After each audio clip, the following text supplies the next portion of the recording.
আপনাকে একদিক দিয়ে একদিক দিয়ে আপনার স্যাক্রিফাইস করতে হবে। একটা পেতলে এক জিনিস স্যাক্রিফাইস করে আপনি গড় ছাড়ছেন, যার কারণে আপনি ইউরোপে আসছেন। আপনি কাগজ পাবেন, তার জন্য আপনাকে কাজের সমস্যার সম্মুখীন করতে হবে, মানে একটার জন্য একটা আপনাকে সম্মুখীন করতে হবে। এটা যে ক্ষেত্রেও, ইউরোপের কাগজের ক্ষেত্রে আর জীবনের ক্ষেত্রে, একটা স্যাক্রিফাইস করলে তারপরে একটা আসবে আপনার কাছে, সেটা আমি বিলিভ করি। হ্যাঁ, তা তো অবশ্যই। আচ্ছা, বাংলাদেশ থেকে যদি কেউ কোনো স্টুডেন্ট ইউরোপে আসতে চায়, আপনি কি তাদেরকে সাপোর্ট করেন যার তারা আসা উচিত, অথবা 100% তারা আসা উচিত? 100% এটা ইউরোপের কোনো দেশ হতে পারে নাকি যে কোনো দেশ? যে কোনো দেশে, সেঞ্জনের যে কোনো দেশ? সেঞ্জনের দেশ না, যে কোনো দেশকেও তার পছন্দ অনুযায়ী সিলেক্ট করতে পারে, তার প্ল্যান অনুযায়ী আসতে পারে, তার প্ল্যান অনুযায়ী সাবজেক্টে, এটা আমি 100% সমর্থন করি। আর আমার মনে কথা হলো যে আগে সেঞ্জনের যে কোনো এক দেশে আসা উচিত, তারপরে তার পছন্দ অনুযায়ী সে চলে যাক। এক দেশে না হলে আরেক দেশে তো সুযোগ আছে, সেটা তার উপর ডিপেন্ড করে। বাট আশাটা হলো সবচেয়ে বড় প্রয়োজনীয়, কারণ সবার স্বপ্ন আছে ভাই, শুধু আমার আপনার স্বপ্ন নাই বিদেশ দেয়া। প্রতিটি বাংলাদেশের স্টুডেন্টরা যখন স্বপ্ন দেখে বাইরে আসবে, নিজেকে গুছাবে, নিজের লাইফস্টাইল, নিজের ফ্রিডম লাইফ মানে লিড করবে, সেটা সামান্য স্বপ্ন নয়, সেটা তার কাছে অনেক বড় স্বপ্ন। এটা আমি চাই 100% ওদেরকে সমর্থন, ওরা আসুক, দেখুক, নিজের লাইফ লিড করুক, এটা নিয়ে আমার কোনো আফসোস নেই। আপনি তো বর্তমানে এখন স্পেনে আছেন, মাদ্রিদ শহরে আছেন। আপনার জীবনের সবচেয়ে ভালো সিদ্ধান্তটা কি ছিল, এবং খারাপ সিদ্ধান্ত, মানে আপনার খারাপ সিদ্ধান্তটা কি ছিল, ভুল সিদ্ধান্ত কি ছিল?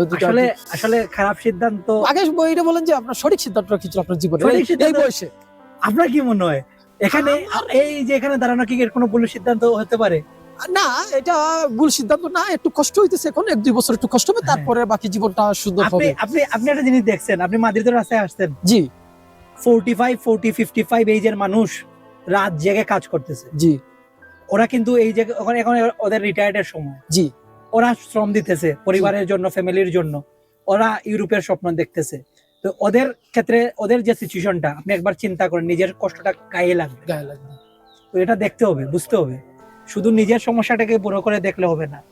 এগুলো কিছু জিনিস আমি অবজার্ভ করছি মাদ্রিদে আসে, সেইগুলো হলো এই জিনিস। এগুলো ভাবলে দেখেন আপনি কতটুকু সঠিক সিদ্ধান্ত নিয়েছেন, একটা বার ভাবে। বুঝতে পারছি। হয়তো 5 মাসের নিয়মে আমি কাগজ জমা দিতে পারবো না, সেটা ঠিক আছে, সেটা আমি অ্যাকসেপ্ট করছি, সেটা আমার হয় নাই, কিন্তু পরবর্তীতে হবে। আপনার বয়স বেশি না ভাই, আপনার সমস্যা না। 4 বছর গেলে কোনো সমস্যা আছে? আমি মনে করি ব্যক্তিগতভাবে সমস্যা নাই।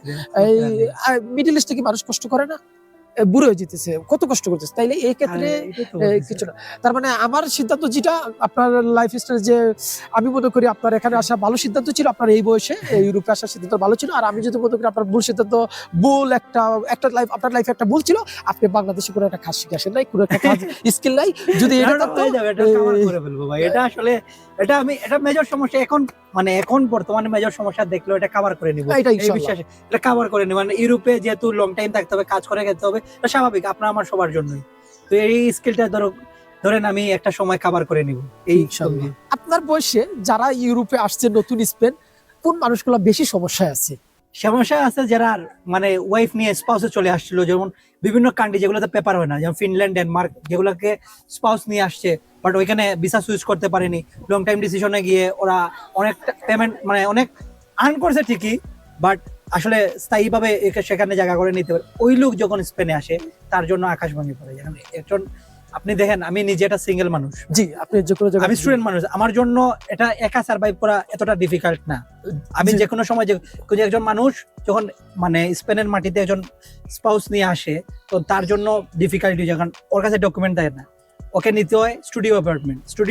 দেখেন এটা সিঙ্গেল সিট ওরা কত নিচ্ছে এখন, 250 ইউরো চলতেছে, 250 টাকার মতো চলতেছে স্পেনের মাদ্রিদের মানে সেন্টার থাকতে। সেই জায়গায় একটা স্টুডিও অ্যাপার্টমেন্ট, মানে এবার কাজের অনিশ্চয়তা ছাড়া একজন মানুষের পক্ষে কিভাবে অসম্ভব। যারা ফ্যামিলি নিয়ে শুধু তো মানে এখানে যে স্পাউস আছে তাকে দেখলে হবে না, তার দেশেও ফ্যামিলি আছে, অবশ্যই দেশে মা বাবা আছে, তার মানে দায়িত্ব আছে, ওদের জন্য সো মাচ ডিফিকাল্ট ভাই। তার মানে যারা ফ্যামিলি নিয়ে আসছে তাদের বহুত অনেক কষ্ট আছে সবচেয়ে বেশি। বাট অনেকে একটা জিনিস করছে দেখছি, মানে মাদ্রিদে যেটা দেখছি, ফ্রান্সে যারা ছিল অনেক বছর ছিল, এজাইল ওদের মানে কপালে থাকে না, এজাইল টিকে নাই। ওরা এক কাজ করছে যে 5 মাসের নিয়মটাকে অনেক চমৎকার ভাবে কাজে লাগিয়েছে। যে কাট করার পর, মানে স্পেনে তো আপনি কাট করলে আপনি ওয়াইফকে, আপনার ওয়াইফ বা আপনি মানে আপনার যে আছে নিয়ে আসতে পারবেন। তো এই ক্ষেত্রে ওদের তো দেখা গেছে যে ওরা স্পেন মানে ফ্রান্স দীর্ঘ সময় ফাইট করছে, কাজ করছে, কাগজ করতে পারেনি। কাগজের জন্য বিভিন্ন দেশে, পর্তুগালের যখন সেফ এন্ট্রি ছিল তখন পর্তুগালে ইনভেস্ট করছে, এখন পর্তুগালও বন্ধ করে দিছে। তো এই ক্ষেত্রে ওরা 5 মাসের এই সুবিধাটাকে অনেক সুন্দর বা চমৎকার ভাবে কাজে লাগিয়েছে। 5 মাস আসলো, কাট করবে, সামনে যখন নাম্বার চলে আসবে ওরা কাজের পারমিশন বা কাজ করবে, একটা বাসা নিবে, তারপর ওদের যদি ফ্যামিলি তাকে নিয়ে আসতে পারবে। তো এই ক্ষেত্রে ওদের কাজটা ইজি হয়ে গেছে, নাহলে ওদের দেশে ফিরাটা টু মাচ ডিফিকাল্ট ছিল। তো এটা ওদের জন্য চমৎকার হয়েছে, যার কারণে আপনি দেখতে পারবেন যে বর্তমানে মাদ্রিদে ফ্রান্সের লোক অনেক মানুষ, আপনি বাঙালিদের জি, আছে। ভাই বেশিরভাগ মানুষ আপনি কথা বলে দেখতে পারেন ফ্রান্স। ফ্রান্স থেকে। ওকে, ধন্যবাদ, আপনার সাথে কথা বলে ভালো লাগলো। ভালো ভাই, থাকবেন আপনার আপনি। সাথেও ভালো লাগছে। আপনি খুবই মিলন মানুষ, আপনার সাথে কথা বলে দেখলাম। আপনার সাথেও ভালো লাগছে। Thank you. বাট আমার সবচেয়ে বড় আশ্চর্য লাগছে, আমি ভাবছিলাম প্রথম আমি শুদ্ধ ভাষায় কথা বলে দিতে পারবো না, কারণ আমি সিলেটি মারতে খুব বেশি ভাই কমফোর্টেবল। বাট আপনার সাথে কথা কইতে কইতে আমার শুদ্ধই পুরো, কারণ ভিডিওটা তো অনেকে দেখবে, তার জন্য খালি সিলেটিরা না, দেখবে না, না, না, তার আমি জন্য। চেষ্টা করছি, আমি যতটুকু পারি। অনেক টার্মস হয়তো আইতে পারে আমার নিজের আঞ্চলিক ভাষা, বাট আমি এটা প্রাইড করি, আমি সিলেটি ভাষায় না, মারতে, আমরা সিলেটি ভাই, এটা আমাদের ভাষা, আমরা এটা গর্ব করি। আমি খুব প্রাইড করি ভাই। আমি আমার জায়গাতে আমার ভাষায় মারতে পারি, এটা তাও আলহামদুলিল্লাহ। বাইরের দেশ, বাইরের দেশে এটা আলহামদুলিল্লাহ। সবচেয়ে বড় আমার জন্য প্রাপ্তি আর কি। ঠিক আছে ভাই, ভালো থাকবা। Good luck. ওকে।